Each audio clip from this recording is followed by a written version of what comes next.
primeira coisa que eu tenho que desconstruir, teologicamente, Miguel, ele não é um pequenino, nunca foi.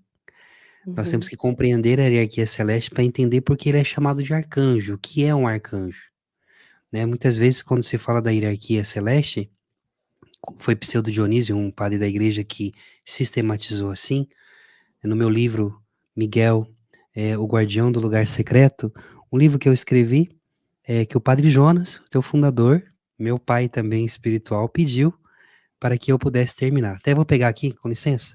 sim, claro. Este é o terceiro livro da minha trilogia dos anjos, chama Miguel, Uhum, o Guardião do Lugar Secreto. E esse livro ele é dedicado ao Monsenhor Jonas, porque Monsenhor Jonas ele leu os outros dois primeiros. E quando eu encontrei com uhum, ele no acampamento Quem Como Deus em 2021, ele pediu para que eu pudesse terminar esse livro, que era o uhum, terceiro.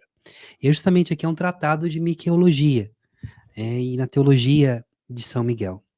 Bom, quando o Pseudo Dionísio ele sistematiza a hierarquia celeste, dá a ideia de que é piramidal. Então você tem uhum, os serafins, os querubins, os tronos, dominações, até chegar nos anjos.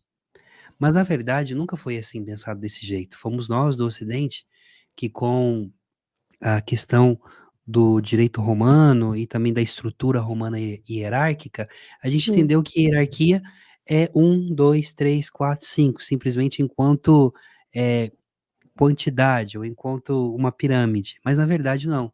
São Gregório Magno, os padres da igreja, eles entendem que a hierarquia celeste ela é uma mesa, é um círculo em volta do centro, que é o próprio Cristo.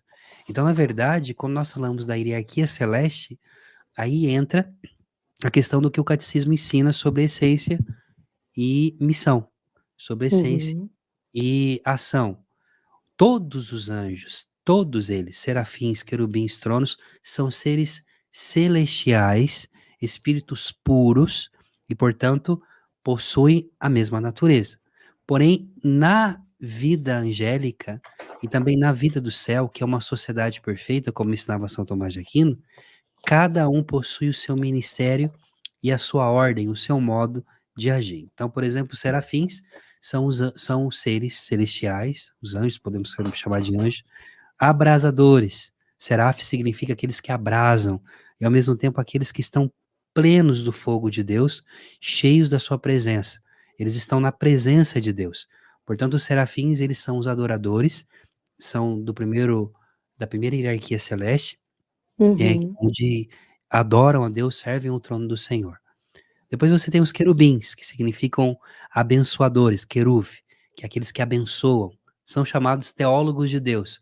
Eles têm acesso imediato ao, ao conhecimento profundo dos mistérios divinos. Então, os querubins, eles são os anjos da adoração da vida comunitária, da igreja. Tanto que no uhum, Antigo Oriente, por exemplo, São João Crisóstomo, na liturgia dele, aquilo que nós chamamos na parte de sanctus, que nós rezamos o santo, essa parte é chamada de querubicon na liturgia ah, oriental. O querubicon por quê? Porque nós na liturgia, nós fazemos a parte dos querubins também. Nós nos associamos a eles ao cantar santo, santo, santo. Então, os querubins, eles carregam essa presença de Deus no meio deles. É por isso que eles estão na tampa da Arca da Aliança e Deus desce no meio deles. A experiência dos discípulos de Emaús, que diziam, né, não ardia o nosso coração quando ele caminhava no meio de nós e nos ensinava as escrituras, né? Então essa sim, realidade, os querubins eles experimentam a presença de Deus na comunhão da adoração comunitária.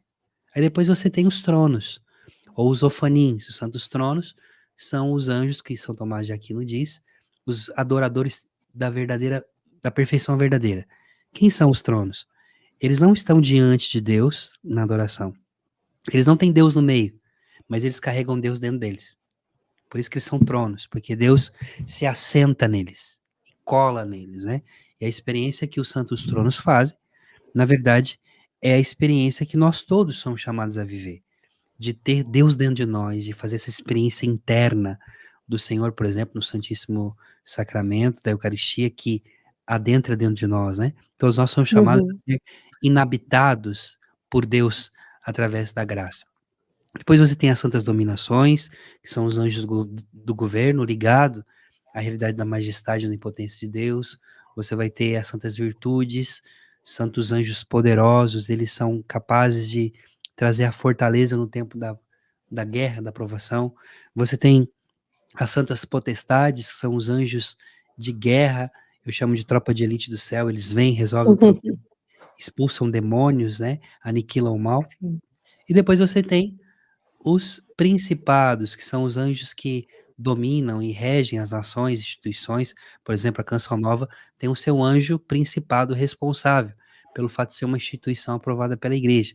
Então tem esse anjo responsável para ajudar o destino e ao mesmo tempo que se cumpra a vontade de Deus, por exemplo, para a Canção Nova, para a minha diocese, para a minha cidade, para a Cachoeira Paulista, enfim. Depois você tem os arcanjos. Mas aqui a palavra arcanjo, do grego, arcai, que tem quase a mesma palavra aí dos príncipes, do principados, significa chefes, significa primeiros. Então, portanto, existem 7 chefes entre todos os anjos, que são os primeiros entre eles, e entre esses 7 existe o príncipe dos príncipes, que é o arcanjo chamado Arcanjo Miguel. E é justamente aqui que a teologia faz uma crítica a Dionísio, porque ele coloca os arcanjos como no 8º coro, na ideia de Uhum. como se fosse o penúltimo, os mais, vamos dizer assim, pequeninos, fracos, mas não é verdade.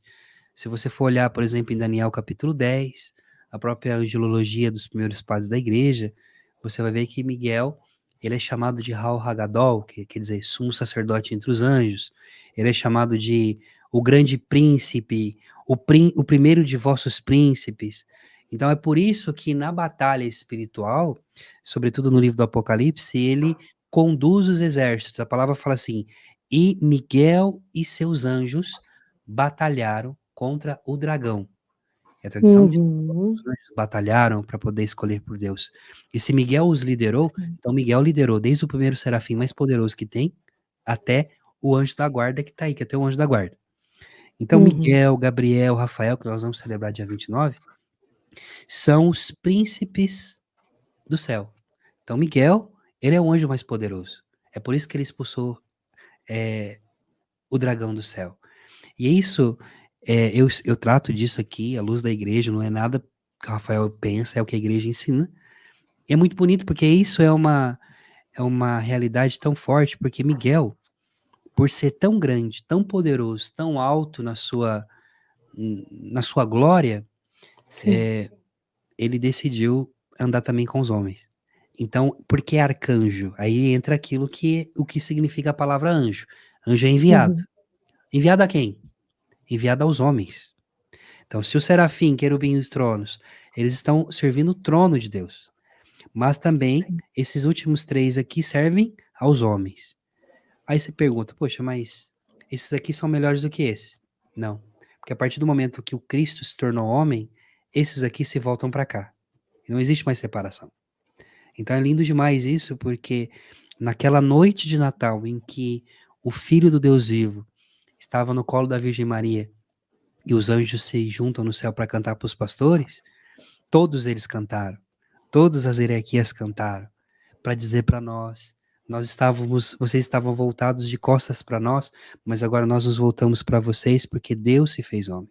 Então, não existe anjo no céu mais forte e poderoso nesse mundo que não se alegre em poder estar, por exemplo, junto com você, Lilian.